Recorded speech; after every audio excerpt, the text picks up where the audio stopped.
Dito kami sa asyenda ni Mylene. Chata, char! Ito yung farm ni Mylene. Siya yung may-ari ng Sierra Farm. Kaloka sana all. Pwede kayo pumunta dito. Mura lang. Chorizo. Sen ni Hakien. Magbudo na kayo dito. Ang tamis. Buti lang di masyadong mainit. Diyos ko, sakit sa liig nito no pag nagtanim ka ng ganito.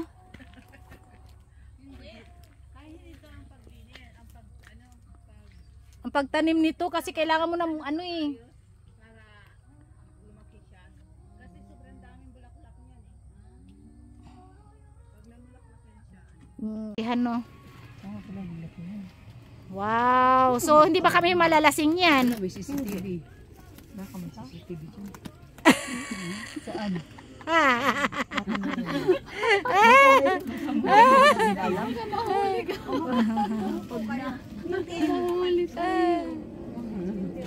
So alin ba dito ang masarap para alam namin? Ayan ba ang masarap dito? Yung dilaw. Ayan, maliit naman yan masyado. Dilaw ba ang masarap? Dilaw. Dilaw na? Oo, yung ano, yung yellow na. Ayan, mga ano, yung wag yung green kasi nga medyo ano. Hindi pwede yung green. Oh.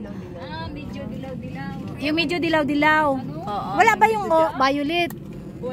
Walang violet dito, mahal ang violet. Bakit mahal ang violet? Di ba mas mahal to? Kasi anong klaseng budo ba to?